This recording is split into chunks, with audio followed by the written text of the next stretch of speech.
Self-silencing is a problem that many women suffer from. Today, women account for almost 80% of autoimmune disease cases. They are at a higher risk of suffering from chronic pain, irritable bowel syndrome, and are twice as likely to die after a heart attack. So, why is it that women are falling ill to all of these diseases at a much higher rate than men? Specifically, it seems that the very virtues our culture rewards, such as suppressing the suffer of women, extreme selflessness, and holding our thoughts and feelings during conflict, and all of those behavior will be counting as self-silencing.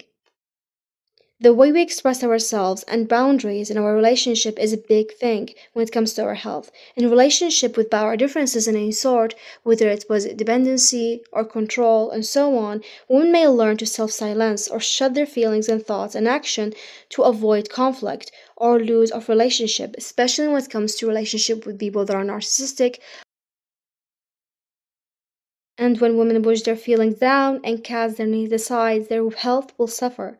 But it can be difficult to be anything otherwise in a culture that celebrates those self silencing practices.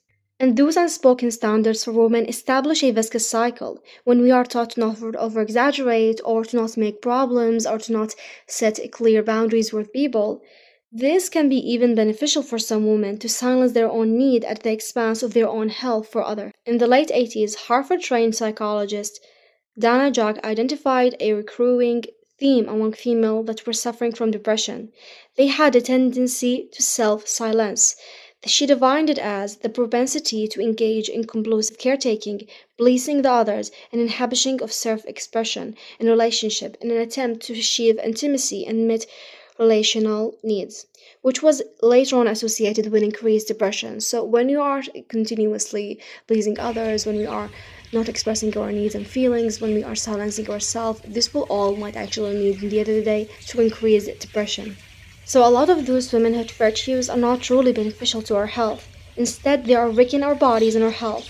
They might sound as normal daily experiences, but in fact, they are continuously harming us and making us lose what's truly our right to actually express ourselves, our boundaries, and what we feel and what we want, getting us into this hole of depression and sadness and all of those health mental problems that might actually sound like it's came out of nowhere, but in fact they come from those small things that we do on daily basis.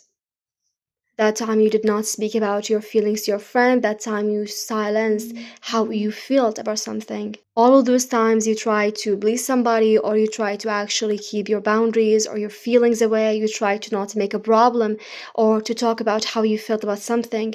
So the next time, be very careful with your right. Speak about what harms you to others, and do not put yourself last when you know you need to be actually first when it comes to these things.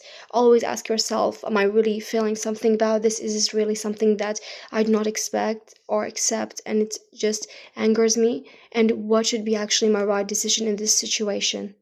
Also, try to always set boundaries. Many of us women fear that if we honestly communicate our needs and limitation, that will threaten our relationship, but it's completely the opposite. When we are setting healthy boundaries, people can actually understand what we want and need, and those people that actually want to be around us, they will actually follow it. Unless you're with someone that does not really truly care about staying with you, or they already have their own health, mental problems that make them not really care about what truly matters to people. So be very careful when it comes to your boundaries. Be very, very careful on how to set it with others. This is a very important skill to set when you are with others. Understand, how do I actually make it clear that this is my boundary and I'm not going to allow anybody to cross it. This is what I believe and this is what I think, and not a humor or joke or just whatever can actually make them cross it, you know? Other small habits that can actually help you with self silencing is to actually journal, or to actually talk to somebody that you trust about your experiences, and to start very, very small when it comes to changing those habits. Trying to actually start today by not doing this small act, trying to actually, when you feel tomorrow angry, try to talk to that person about it, and then learn how to actually set more boundaries when it comes to become very, very clear. And I think seeking attention is a very big thing when it comes to that. And always be very careful when it comes to your attention seeking thing. Are you really a people pleaser, or do you just seek attention?